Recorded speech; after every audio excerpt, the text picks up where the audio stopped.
Waspada tanggal 10 Agustus tahun 2025, Ba'alwi memecah belah warga NU. Warga Nahdlatul Ulama dipecah belah oleh para habaib Ba'alwi.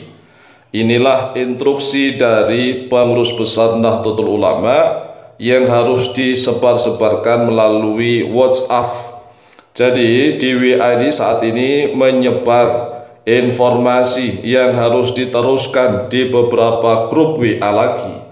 Instruksi dari pengurus besar Nahdlatul Ulama agar warga NU jangan menggunakan atribut-atribut NU yang nanti dilakukan oleh Jatma. Jatma ini bukan milik NU. Jadi Habib Lutfi bin Yahya setelah tidak menjadi pengurus besar Jatman, Habib Lutfi mendirikan tandingan yaitu dengan organisasi Jatma. Ini jelas-jelas orang-orang yang menunjukkan kurang ridhonya, kurang ikhlasnya, kurang pasrahnya, sehingga membentuk Jatma sebagai tandingannya Jatman.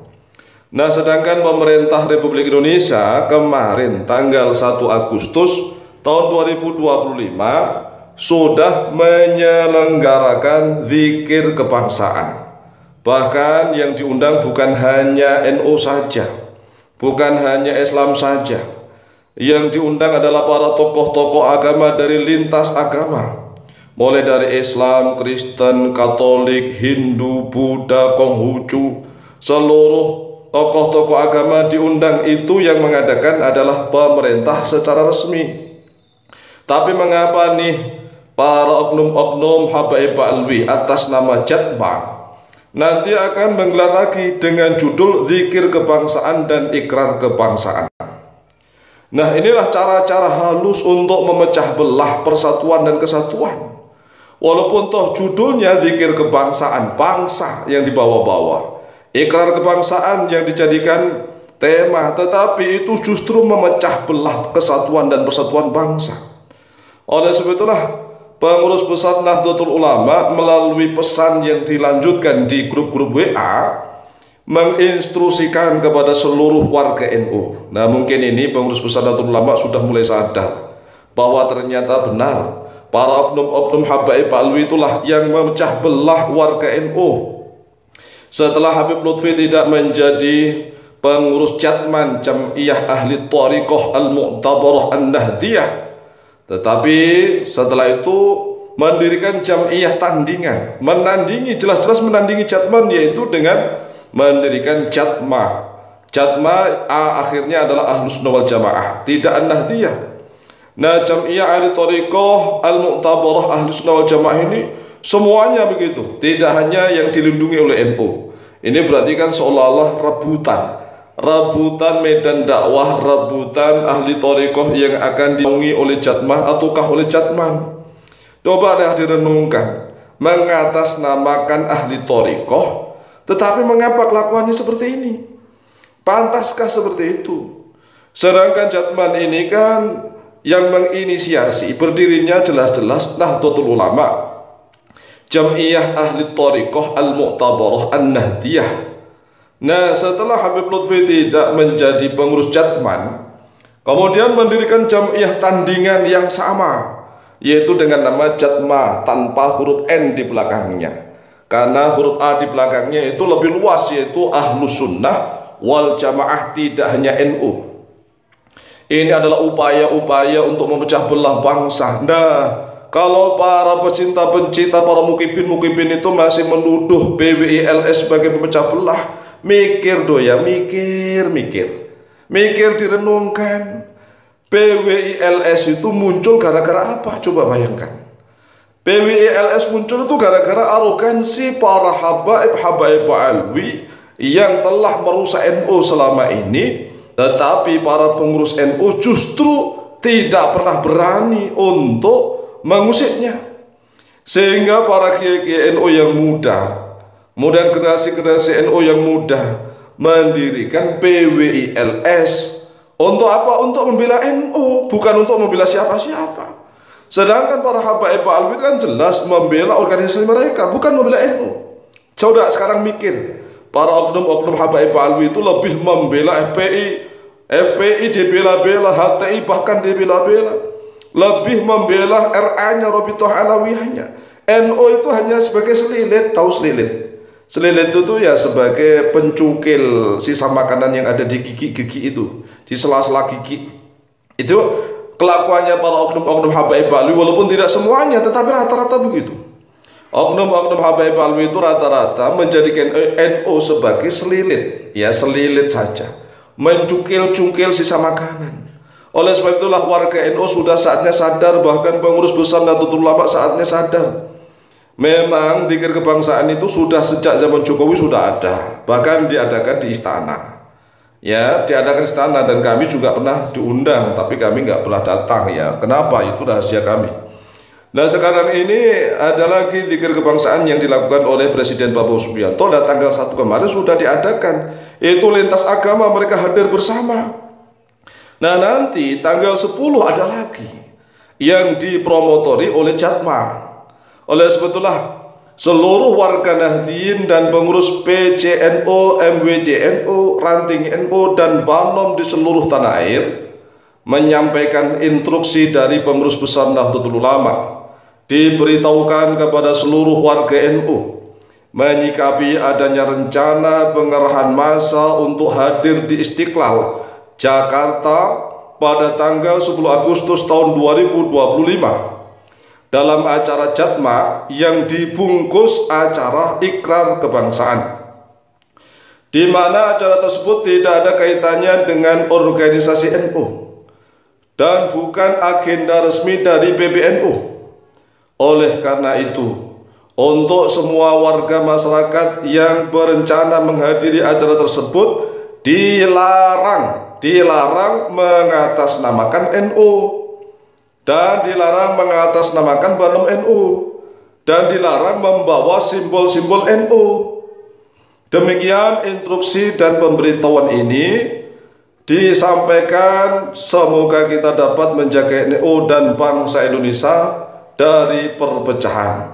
Sekian, harap maklum adanya dan harap diteruskan ke grup-grup WA. Nah kami ini membuatnya di video, harap ini juga disebarkan video di kemana-mana. Kita harus mulai cerdik, cerdas dan pandai bagaimana cara kita menjaga persatuan dan kesatuan. Kalau oknum-oknum Habaib Alwi menggunakan acara-acara seolah-olah kebangsaan itu ya tujuannya untuk kemuliaan mereka. Untuk kemuliaan mereka, tidak ada untuk kemuliaan bangsa Indonesia, itu nggak ada. Tetapi bangsa Indonesia selama ini memang dibodohin oleh mereka. Oleh sebab itulah sadar wahai saudaraku kaum muslim dan muslimat dan saudaraku sebangsa setanah air Indonesia. Demikian. Selamat atas terlaksananya kegiatan deklarasi Jatma Aswaja pimpinan Mbah Lutfi bin Yahya. Mengapa saya sebut deklarasi? Karena memang itu dilakukan pasca terbentuknya organisasi Jatma dengan susunan pengurus yang sudah dibaca di Pekalongan lengkap bersamaan dengan acara pengajian Liwonan atau apa itu, dan masih dalam ruang dalam tanda kutip tertutup, sehingga kegiatan di Istiqlal ini merupakan ujian terbuka. Sehingga di Istiqlal itu seperti membuka, memperkenalkan organisasi baru kepada publik, kepada masyarakat. Karena ini saya sebut bagian daripada deklarasi Jatma Aswaja.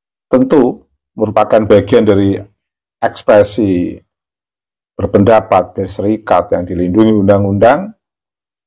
Saya mengucapkan selamat, sekali lagi, selamat atas terlaksananya deklarasi Jatma Aswaja.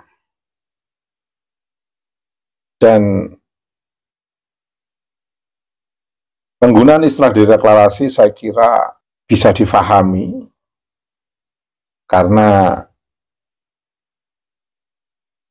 tema yang dibuat saya kira itu sebagai sebuah simbol kebangsaan, nasionalisme, zikir kebangsaan, itu saya husnuzon bagian daripada bentuk nasionalisme Lutfi bin Yahya, dan diharapkan semua yang tergabung dalam organisasi Jatma Aswaja ini memiliki komitmen atau sikap nasionalisme yang tinggi terhadap bangsa dan negara Indonesia ini. Karena itu sebenarnya zikir kebangsaan itu sebenarnya sebagai sebuah penyederhanaan tema kegiatan, sebagai sebuah bahasa yang lembut, menjaga hati barangkali dari pihak-pihak yang dalam tanda kutip tidak berkenan dengan adanya istilah deklarasi, sehingga menyebut dengan istilah zikir kebangsaan. Alasan yang lain, masyarakat memahaminya ini bukan sebagai sebuah kegiatan politik, tapi sebagai sebuah kegiatan keagamaan melalui proses keberagamaan yang diciptakan oleh Mbah Lutfi bin Yahya dan yang tergabung dalam organisasi ini. Sehingga nuansa religinya terasa. Kalau dengan sebutan deklarasi itu kan sangat politis, dan publikasi teks di ruang publik itu juga akan dipahami secara politis oleh masyarakat luas. Tapi kalau zikir kebangsaan itu kan sebuah terminologi yang sangat lembut, penuh religius, penuh agamis, bernuansa agamis, dan publikasi yang sangat soft, sangat lembut. Tetapi semua pun pada akhirnya akan memahami kesuksesan dengan sebutan tema zikir kebangsaan di Istiqlal adalah sebuah bentuk kesuksesan memperkenalkan Jatma Aswaja di tengah ruang publik pasca restrukturisasi Mbah Lutfi bin Yahya di Jatman, yang kemudian di Jatman beliau diganti Kiai Halwani. Jamak pada umumnya aktivis dalam sebuah organisasi tentu ada waktu-waktu yang terus bergantian dalam kepemimpinan, dan biasanya saling mendukung. Ketika memimpin, seseorang akan didukung oleh mereka yang dipimpin. Ketika sudah bergantian kepemimpinan menjadi tidak memimpin, dia juga akan mendukung pemimpin baru sebagai sebuah bentuk normalisasi dalam konteks kaderisasi. Tapi ini berbeda. Setelah tidak di Jatman, beliau mungkin karena